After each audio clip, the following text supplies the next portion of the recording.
नमस्कार, भारत लाइव देख रहे हैं आप। और ये गेम बड़ा है। पर्दे के पीछे जो सियासी हलचल होती है उसे आप तक पहुंचाने का काम किया जाता है और वो हलचल क्यों हो रहे हैं ये भी बताने का काम किया जाता है। दरअसल बिहार की राजनीति में महागठबंधन को लेकर खूब चर्चाएं हो रही हैं। नीतीश कुमार कैसे विपक्षी दलों को एकजुट करेंगे, कैसे उन्हें बिहार लेकर आएंगे, और जिस तरीके से अब तक नीतीश कुमार विपक्ष के दलों के घरों में जाकर उनसे मुलाकात करते रहें, न्योता देते रहें कि चलिए हमारे साथ, पूरे देश में नरेंद्र मोदी और भाजपा को रोकने के लिए, केंद्र सरकार को विस्थापित करने के लिए चलिए एक बड़ा प्रयास करते हैं। नीतीश कुमार के इस पूरी कवायद के पीछे मंशा क्या है ये भी लगभग स्पष्ट है। नीतीश चाहते हैं कि विपक्ष की जो एकजुटता हो उससे एक समुद्र मंथन हो और उससे जो निकले उसमें नीतीश कुमार के लिए पीएम की कुर्सी या देशव्यापी एक बड़े गठबंधन के सबसे बड़े नेता के तौर पर चेहरे के रूप में उनको प्रस्तुत किया जाए। ये सब कुछ संभव लालू प्रसाद यादव के प्रयास से हो रहा है, ये सब कुछ संभव तेजस्वी यादव के त्याग की वजह से हो रहा है। लेकिन आने वाले वक्त में महागठबंधन इसी महीने के अंत तक एक बड़ा राजनीतिक कार्यक्रम बिहार में कर सकता है जिसमें विपक्ष के बड़े चेहरों को स्थान मंच पर मिल सकता है। ये सारी तैयारियां कहीं ना कहीं नीतीश कुमार, लालू प्रसाद यादव, तेजस्वी यादव और आसपास के जो पड़ोसी राज्य हैं उनके नेता कर रहे हैं। लेकिन एक सवाल खड़ा हो रहा है कि पूरा महागठबंधन जब कौतूहल में है तो एनडीए इतना रिलैक्स्ड क्यों है? भाजपा एक एक करके धीरे धीरे स्टेप्स क्यों ले रही है? एनडीए के बाहर खड़े वेटिंग लिस्ट में नेता, पार्टियां आखिर कब तक एंट्री कर पाएंगी एनडीए में? फिलहाल कायदे से एनडीए केवल दो दलों का गठबंधन है, भाजपा और आरएलजेपी। पशुपति पारस भाजपा के एक सबसे ईमानदार सहयोगी के तौर पर भाजपा के साथ हैं। लेकिन आप एनडीए को यदि यही दो दलों का गठबंधन मानते हैं तो कहीं ना कहीं राजनीतिक सूझबूझ की कमी होगी। घोषणा हुई नहीं है लेकिन एनडीए में पृथ्वी माली जिनकी पार्टी बीजेजेपी है, साथ में आप देख सकते हैं मुकेश सहनी से लगातार भाजपा की बातचीत हो रही है। चिराग पासवान को लेकर कई बार भाजपा के नेताओं ने मंच से कहा है कि वो हमारे साथ हैं। उपेंद्र कुशवाहा की पार्टी भी लगभग अब भाजपा के साथ हो जाएगी ऐसा लग रहा है। आरसीपी सिंह को लेकर भी कयास लगाए जा रहे हैं। कई और छोटे बड़े दल हैं जो बिहार की राजनीति में मौजूद हैं जो भाजपा की तरफ लगातार देख रहे हैं। ऐसे में भाजपा इतना रिलैक्स क्यों है? भाजपा नीतीश कुमार के सामने कमज़ोर क्यों पड़ रही है? भाजपा फैसले लेने में इतना देर क्यों कर रही है? ऐसे कई सवाल आपके मन में घूम रहे होंगे। इन सवालों का जवाब मैं आज आपको देने वाला हूँ। हमें पुख्ता जानकारी प्राप्त हुई है कि दिल्ली में जिस तरीके से नीतीश कुमार ने विपक्ष के नेताओं से मुलाकात की उसी तरीके से अमित शाह एक एक करके जिन नेताओं से मुलाकात कर चुके हैं, एनडीए की संख्या बिहार में बढ़ाने को लेकर जो कवायद शुरू की है उन्होंने, उसका एक फाइनल शोडाउन दिल्ली में वो करने जा रहे हैं। दिल्ली में एक साथ नीतीश विरोधियों का महाजमावड़ा होने वाला है।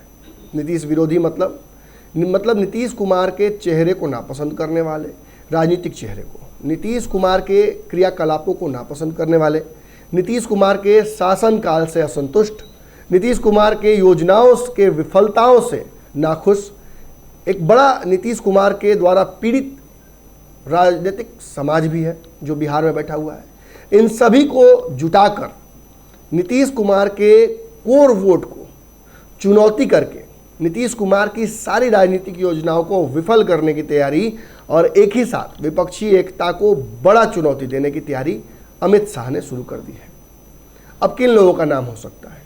देखिए, नीतीश विरोधी मतलब लगभग कहानी क्लियर हो जाती है, लेकिन इसमें कुछ नाम ऐसे हैं जो आपको चौंकाएंगे। देखिए, सबसे पहले तो जुटान कहीं ना कहीं जो एनडीए के दो दल हैं उनका होने वाला है। फिर आपको पता है कि बिहार में लवकुश समीकरण नीतीश की एक बड़ी महत्वाकांक्षी वोट बैंक का समीकरण है। इस समीकरण में हाल के दिनों में आपने देखा कि टूट हुई, जहां पृथ्वी माली दिल्ली से बिहार आते हैं और नीतीश कुमार को उनके ही घर में चुनौती प्रस्तुत करते हैं और भाजपा के समर्थन में खड़े हो जाते हैं। वहीं आरसीपी सिंह के जाने की वजह से कुर्मी वोट बैंक को भी झटका लगेगा और आगे चल के जैसे देखा आपने कि उपेंद्र कुशवाहा नीतीश से अलग हुए और जिन नियमों के, जिन कारणों के आधार पर वो अलग हुए, उस वजह से लगता है कि नीतीश कुमार के कोर वोट को चुनौती ये भी अच्छे से देने वाले हैं। कुशवाहा समाज लगातार एकजुट हो रहा है और आरएलजेडी जो नई पार्टी बनी है उपेंद्र कुशवाहा की, उसमें कुशवाहा समाज के नेता आज भी जदयू से टूट टूट कर लगातार जुड़ रहे हैं। अब इनके जिलाध्यक्षों की घोषणा होनी है।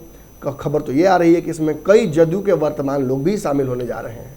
तो कहीं ना कहीं नीतीश कुमार को एक बड़ा झटका उपेंद्र कुशवाहा देने की तैयारी में लग गए हैं और ये भाजपा को बड़ा पसंद आएगा।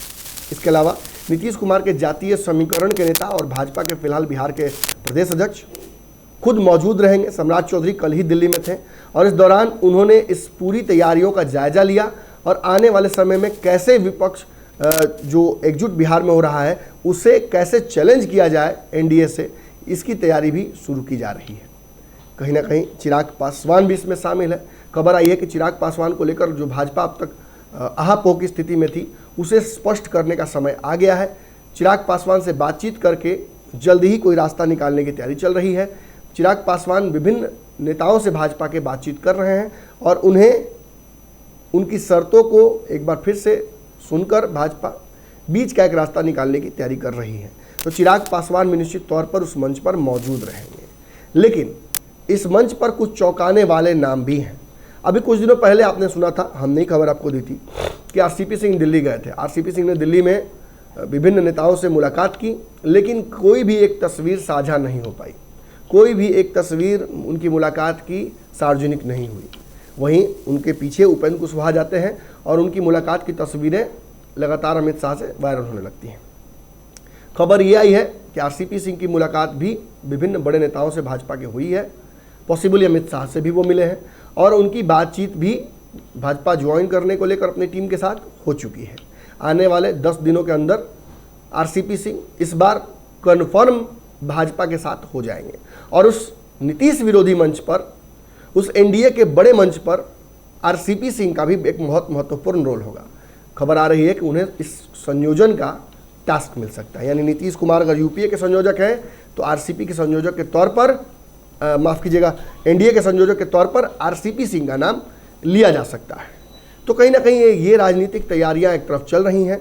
आरसीपी सिंह का नाम इसलिए चौंकाने वाला है क्योंकि आरसीपी सिंह को लेकर ये खबर आ रही थी कि वो भाजपा के साथ उनकी बातचीत नहीं हो पाई है, इससे नाराज़ हैं और खाली हाथ जब वो दिल्ली से वापस लौटे हैं तो वो नीतीश कुमार का जो प्री एग्जिस्टिंग ऑफर है कि आप हमारे साथ वापस आ जाइए, घर वापसी कर लीजिए, इस पर फैसला ले सकते हैं। लेकिन कल ही मेरे इंटरव्यू में मुझसे बात करते हुए कन्हैया सिंह, जो कि बहुत करीबी हैं आरसीपी सिंह के, उन्होंने ये साफ तौर पर डिनाई किया है कि कोई ऐसी संभावना नहीं है, हम नीतीश कुमार के साथ नहीं जा सकते हैं। हमने अपना जो पूरा राजनीतिक अब तक का कलेवर रहा है नीतीश से अलग होने के बाद, उससे ये स्पष्ट कर दिया है कि हम नीतीश के विरोध में खड़े रहेंगे। ऐसे में आरसीपी सिंह का वहाँ मौजूद रहना कहीं ना कहीं ये भी नीतीश कुमार को झटका देगा। लेकिन अब शुरू होता है वो नाम जो चौंका सकता है। खबर आ रही है कि मुकेश सहनी को इस मंच पर किसी तरीके से जुटाने की तैयारी चल रही है। जिस तरीके से कल खबर आई कि कल नहीं, लगभग आज 6 दिन हो गए हैं कि मुकेश सहनी के आवास को खाली कराने को लेकर नीतीश कुमार के ऑफिस से लेटर जारी हो चुका है। इस बात पर कहीं ना कहीं कल मुहर लग गई। अब जब वो आवास खाली होगा तो उसके साथ साथ एक दबाव पड़ जाता है मुकेश सहनी पर कि वो जल्द से जल्द फैसला लें कि वो महागठबंधन जाना चाहते हैं या भाजपा के साथ। भाजपा भी उन्हें प्री एग्जिस्टिंग ऑफर दे चुकी है जिस पर फैसला उन्हें तुरंत लेना होगा। और यदि ऐसा कोई मंच बनता है जिस पर एनडीए के बड़े नेता मौजूद होते हैं, विभिन्न दलों के नेताओं को बुलाया जाता है, एनडीए का फाइनल प्रारूप तैयार करने की कोशिश की जाती है, तो मुकेश सहनी उससे पीछे रहना नहीं चाहेंगे। मुकेश सहनी का नाम इसलिए बहुत चौंकाने वाला हो सकता है। लेकिन इस जगह एक और नाम की चर्चा खूब तेजी से हो रही है, वो है मांझी जी की। जीतन राम मांझी नीतीश कुमार के साथ मौजूद है। अमित शाह से मुलाकात के बावजूद उन्होंने कहा कि वो इस ऐसे किसी भी एनडीए के ऑफर को स्वीकार नहीं करने जा रहे हैं। वो आजीवन नीतीश कुमार के साथ राजनीति करने जा रहे हैं। लेकिन खबर यह आ रही है कि भाजपा मांझी को छोड़ने के मूड में नहीं है। भाजपा मांझी जी को लुभावने ऑफर्स दे रही है, गया की लोकसभा सीट ऑफर कर रही है और बहुत कुछ केंद्र में उन्हें दिया जा सकता है। ऐसे में जीतन राम मांझी भी इस ऑफर को स्वीकार कर सकते हैं। यानी पृथ्वी माली से शुरू होकर ये लिस्ट कहीं ना कहीं जीतन राम मांझी पर आकर टिकती है। बीच में चिराग पासवान, आरसीपी सिंह, उपेंद्र कुशवाहा, मुकेश सहनी, इन सभी को जब आप जोड़ लेते हैं तो जो 7 दलों का गठबंधन बिहार में महागठबंधन है, उसके समानांतर एक बहुत बड़ा गठबंधन एनडीए का भी बन सकता है और इसे बनाने की कवायद इस महीने शुरू आप होते हुए देख सकते हैं। दिल्ली में किसी भी वक्त 2 बड़ी घोषणाएं हो सकती हैं, एक आरसीपी सिंह का दिल्ली में भाजपा ज्वाइन करना और दूसरा महागठबंधन के बिहार में जो कार्यक्रम है उसके समानांतर एनडीए का एक बड़ा महाजुटान दिल्ली में नीतीश विरोधी। अगर ये वीडियो पसंद आई और वह बिहार के राजनीति और बिहारियत से सरोकार रखेनी तो सब्सक्राइब बटन दबा के चैनल के सब्सक्राइब कर ली। ओजे एगो घंटी बा, ओकरा बटन दबा देला से कुल सटीक और मारक खबर रुआ मुफ्त में मिल जाई। अगर रुआ पत्रकारिता के हमनी के नया प्रयोग में सहयोग कर चाहतानी तो ज्वाइन बटन दबा दी। पेटीएम नंबर नोट कर ली 9386816700। धन्यवाद।